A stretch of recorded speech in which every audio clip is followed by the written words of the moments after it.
नाबालिगमाथि बलात्कारको मुद्दा खेपिरहेका क्रिकेटर सन्दीप लामिछानेलाई डिप्रेसनको समस्या देखिएको छ। वरिष्ठ मनोपरामर्शविद सुषमा रेग्मीले सोमबार केन्द्रीय कारागारमा गएर लामिछानेलाई मनोपरामर्श दिएको लामिछानेका वकिल सरोज कृष्ण घिमिरेले जानकारी दिए। 15-20 दिन यता उहाँको बोली व्यवहारमा फरकपना महसुस गरेको थिए। त्यसैले वरिष्ठ मनोपरामर्शविदलाई लगेर केन्द्रीय कारागार गए। परामर्शपछि उहाँले सन्दीपको डिप्रेसन लेभल बढेको बताउनुभयो। उहाँले भन्नुभयो, हामीले सोचे भन्दा पनि खराब स्थिति रहेछ, अब नियमित काउन्सिलिङ चाहिन्छ भन्ने उहाँको सल्लाह छ। लामिछानेमा नकारात्मक सोचाइ बढेको लगायतका समस्या देखिएको उहाँले बताउनुभयो। कारागारमा काउन्सिलका लागि छुट्टै कोठाको व्यवस्था नभएको पनि उनले बताए। त्यसले गर्दा प्रभावकारी काउन्सिलिङ दिन गाह्रो हुने उनको भनाइ छ।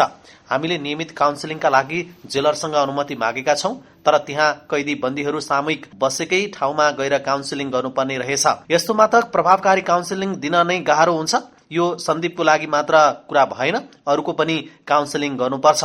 काउन्सिलिङ गर्दा छुट्टै कोठा वा ठाउँको व्यवस्था हुनु जरुरी देखिन्छ, उनले भने। सन्दीपमाथि 17 वर्षीय किशोरीमाथि बलात्कार गरेको आरोप छ। उनलाई काठमाडौँ जिल्ला अदालतले पूर्वपक्षको लागि थुनामा पठाउन आदेश दिएपछि उनी सुन्दारा स्थित केन्द्रीय कारागारमा छन्। गत मंगलबार काठमाडौँ जिल्ला अदालतले पीडित किशोरीको उमेर सम्बन्धी अभिलेख अस्पतालबाट झिकाउन आदेश दिएको थियो। लामिछानेले 18 वर्ष मुनिकी किशोरीमाथि बलात्कार गरेको आरोप भए पनि सन्दीपको पक्षले किशोरी 18 वर्ष मुनिको नभएको भन्दै आएका छन्। उमेर सम्बन्धी विवाद भएपछि जिल्ला अदालतको इजलासले उनको जन्म सम्बन्धी अभिलेख अस्पतालबाट झिकाउन आदेश दिएको थियो। यस्तै इजलासले अर्को क्रिकेटर देव खनाल र मेडिकल गएका चिकित्सकलाई समेत झिकाउन आदेश दिएको छ। उनीहरूलाई यसअघि नै बोलाउँदा पनि नआएको भन्दै अस्पतालले त्यही आदेशलाई निरन्तरता दिएको छ। उनीहरूको पुस 25 गतेसम्ममा बकपत्र भग्राइसक्न पनि भनिएको छ। सन्दीपले 17 वर्षीय नाबालिगलाई गत भदौ 5 गते काठमाडौँको एक होटलमा पुर्याएर 2 पटक बलात्कार गरेको आरोप छ। भदौ 6 गते उनी T20 खेल खेल्न केन्या गएका थिए। पीडित नाबालिगले आफूमाथि बलात्कार भएको भन्दै भदौ 29 गते प्रहरी विरुद्ध गौशालामा जाहेरी दिएका थिइन्। त्यतिबेला आरोपित लामिछाने केन्यामा थिए। उनी त्यहीँबाटै क्यारेबियन प्रिमियर लीग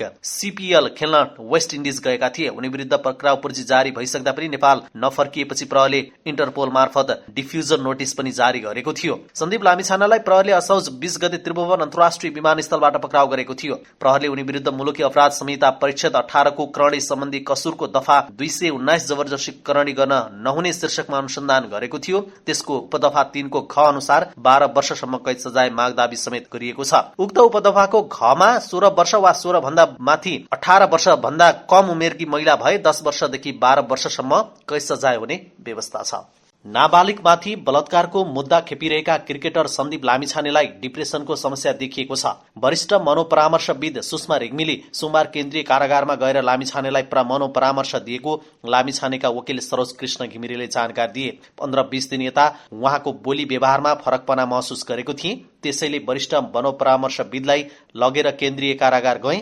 परामर्शपछि उहाँले सन्दीपको डिप्रेसन लेभल बढेको बताउनुभयो। उहाँले भन्नुभयो, हामीले सोचे भन्दा पनि खराब स्थिति रहेछ, अब नियमित काउन्सिलिङ चाहिन्छ भन्ने उहाँको सल्लाह छ। लामिछानेमा नकारात्मक सोचाइ बढेको लगायतका समस्या देखिएको उहाँले बताउनुभयो। कारागारमा काउन्सिलका लागि छुट्टै कोठाको व्यवस्था नभएको पनि उनले बताए। त्यसले गर्दा प्रभावकारी काउन्सिलिङ दिन गाह्रो हुने उनको भनाइ छ। हामीले नियमित काउन्सिलिङका लागि जेलरसँग अनुमति मागेका छौं, तर त्यहाँ कैदी बन्दीहरू सामूहिक बसेकै ठाउँमा गएर काउन्सिलिङ गर्नुपर्ने रहेछ। यस्तोमा त प्रभावकारी काउन्सिलिङ दिन नै गाह्रो हुन्छ। यो सन्दीपको लागि मात्र कुरा भएन, अरूको पनि काउन्सिलिङ गर्नुपर्छ। काउन्सिलिङ गर्दा छुट्टै कोठा वा ठाउँको व्यवस्था हुनु जरुरी देखिन्छ, उनले भने। सन्दीपमाथि 17 वर्षीय किशोरीमाथि बलात्कार गरेको आरोप छ। उनलाई काठमाडौँ जिल्ला अदालतले पूर्वपक्षको लागि थुनामा पठाउन आदेश दिएपछि उनी सुन्दारा स्थित केन्द्रीय कारागारमा छन्। गत मंगलबार काठमाडौँ जिल्ला अदालतले पीडित किशोरीको उमेर सम्बन्धी अभिलेख अस्पतालबाट झिकाउन आदेश दिएको थियो। लामिछानेले 18 वर्ष मुनिकी किशोरीमाथि बलात्कार गरेको आरोप भए पनि सन्दीपको पक्षले किशोरी 18 वर्ष मुनिको नभएको भन्दै आएका छन्। उमेर सम्बन्धी विवाद भएपछि जिल्ला अदालतको इजलासले उनको जन्म सम्बन्धी अभिलेख अस्पतालबाट झिकाउन आदेश दिएको थियो। यस्तै इजलासले अर्को क्रिकेटर देव खनाल र मेडिकल गएका चिकित्सकलाई समेत झिकाउन आदेश दिएको छ। उनीहरूलाई यसअघि नै बोलाउँदा पनि नआएको भन्दै अस्पतालले त्यही आदेशलाई निरन्तरता दिएको छ। उनीहरूको पुस 25 गतेसम्ममा बकपत्र भग्राइसक्न पनि भनिएको छ। सन्दीपले 17 वर्षीय नाबालिगलाई गत भदौ 5 गते काठमाडौँको एक होटलमा पुर्याएर 2 पटक बलात्कार गरेको आरोप छ। भदौ 6 गते गते उनी टी20 खेल खेल्न केन्या गएका थिए। पीडित नाबालिगले आफूमाथि बलात्कार भएको भन्दै भदौ 29 गते प्रहरी विरुद्ध गौशालामा जाहेरी दिएका थिइन्। त्यतिबेला आरोपित लामिछाने केन्यामा थिए। उनी त्यहीँबाटै क्यारेबियन प्रिमियर लीग CPL खेल्न वेस्ट इन्डिज गएका थिए। उनी विरुद्ध पक्राउ पूर्जी जारी भइसक्दा पनि नेपाल नफर्किएपछि प्रहरीले इन्टरपोल मार्फत डिफ्युजन नोटिस पनि जारी गरेको थियो। सन्दीप लामिछानेलाई प्रहरीले असौज 20 गते त्रिभुवन अन्तर्राष्ट्रिय विमानस्थलबाट पक्राउ गरेको थियो। प्रहरीले उनी विरुद्ध मुलुकी अपराध संहिता परिच्छेद 18 को करणी सम्बन्धी कसुरको दफा 219 जबरजस्ती करणी गर्न नहुने शीर्षकमा अनुसन्धान गरेको थियो। त्यसको उपदफा 3 को ख अनुसार 12 वर्षसम्म कैद सजाय माग दाबी समेत गरिएको छ। उक्त उपदफाको घमा 16 वर्ष वा 16 भन्दा माथि 18 वर्ष भन्दा कम उमेरकी महिला भए 10 वर्षदेखि 12 वर्षसम्म कैद सजाय हुने व्यवस्था छ। नाबालिगमाथि बलात्कारको मुद्दा खेपिरहेका क्रिकेटर सन्दीप लामिछानेलाई डिप्रेसनको समस्या देखिएको छ। वरिष्ठ मनोपरामर्शविद सुषमा रेग्मीले सोमबार केन्द्रीय कारागारमा गएर लामिछानेलाई मनोपरामर्श दिएको लामिछानेका वकिल सरोज कृष्ण घिमिरेले जानकारी दिए। 15-20 दिन यता उहाँको बोली व्यवहारमा फरकपना महसुस गरेको थिए। त्यसैले वरिष्ठ मनोपरामर्शविदलाई लगेर केन्द्रीय कारागार गए। परामर्शपछि उहाँले सन्दीपको डिप्रेसन लेभल बढेको बताउनुभयो। उहाँले भन्नुभयो, हामीले सोचे भन्दा पनि खराब स्थिति रहेछ, अब नियमित काउन्सिलिङ चाहिन्छ भन्ने उहाँको सल्लाह छ। लामिछानेमा नकारात्मक सोचाइ बढेको लगायतका समस्या देखिएको उहाँले बताउनुभयो। कारागारमा काउन्सिलका लागि छुट्टै कोठाको व्यवस्था नभएको पनि उनले बताए। त्यसले गर्दा प्रभावकारी काउन्सिलिङ दिन गाह्रो हुने उनको भनाइ छ।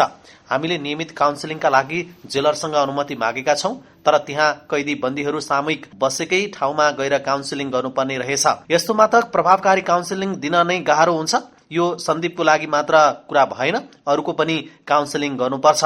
काउन्सिलिङ गर्दा छुट्टै कोठा वा ठाउँको व्यवस्था हुनु जरुरी देखिन्छ, उनले भने। सन्दीपमाथि 17 वर्षीय किशोरीमाथि बलात्कार गरेको आरोप छ। उनलाई काठमाडौँ जिल्ला अदालतले पूर्वपक्षको लागि थुनामा पठाउन आदेश दिएपछि उनी सुन्दारा स्थित केन्द्रीय कारागारमा छन्। गत मंगलबार काठमाडौँ जिल्ला अदालतले पीडित किशोरीको उमेर सम्बन्धी अभिलेख अस्पतालबाट झिकाउन आदेश दिएको थियो। लामिछानेले 18 वर्ष मुनिकी किशोरीमाथि बलात्कार गरेको आरोप भए पनि सन्दीपको पक्षले किशोरी 18 वर्ष मुनिको नभएको भन्दै आएका छन्। उमेर सम्बन्धी विवाद भएपछि जिल्ला अदालतको इजलासले उनको जन्म सम्बन्धी अभिलेख अस्पतालबाट झिकाउन आदेश दिएको थियो। यस्तै इजलासले अर्को क्रिकेटर देव खनाल र मेडिकल गएका चिकित्सकलाई समेत झिकाउन आदेश दिएको छ। उनीहरूलाई यसअघि नै बोलाउँदा पनि नआएको भन्दै अस्पतालले त्यही आदेशलाई निरन्तरता दिएको छ। उनीहरूको पुस 25 गतेसम्ममा बकपत्र भग्राइसक्न पनि भनिएको छ। सन्दीपले 17 वर्षीय नाबालिगलाई गत भदौ 5 गते काठमाडौँको एक होटलमा पुर्याएर 2 पटक बलात्कार गरेको आरोप छ। भदौ 6 गते उनी टी20 खेल खेल्न केन्या गएका थिए। पीडित नाबालिगले आफूमाथि बलात्कार भएको भन्दै भदौ 29 गते प्रहरी विरुद्ध गौशालामा जाहेरी दिएका थिइन्। त्यतिबेला आरोपित लामिछाने केन्यामा थिए। उनी त्यहीँबाटै क्यारेबियन प्रिमियर लीग